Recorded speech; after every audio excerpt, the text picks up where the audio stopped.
Hello বন্ধুরা, আজকে আমরা মুরগি পালন নিয়ে আলোচনা করব।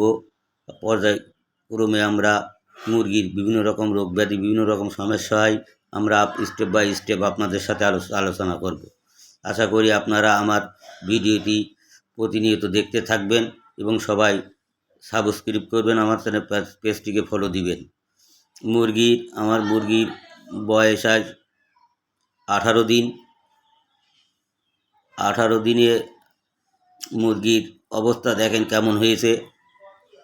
মুরগির লিডার একটি গুরুত্বপূর্ণ বিষয়, আশা করি আপনারা ভালো করে খেয়াল করবেন। দেখেন মুরগি সুস্থ সবল আছে। এখন আমরা মুরগির জন্য ব্যবহার করছি কক্সিয়াপ, যাতে পায়খানা ঠিক থাকে। তাছাড়া ক্যালসিয়াম এবং জিঙ্ক ব্যবহার করছি। 1 লিটার পানিতে 1 মিলি ক্যালসিয়াম, 1 লিটার পানিতে 1 মিলি জিঙ্ক এবং 1 গ্রাম পানিতে 1 গ্রাম কক্সিয়াপ ব্যবহার করছি। আপনারাও এইভাবে ব্যবহার করবেন। প্রতিনিয়ত আমি আপনাদের ভিডিও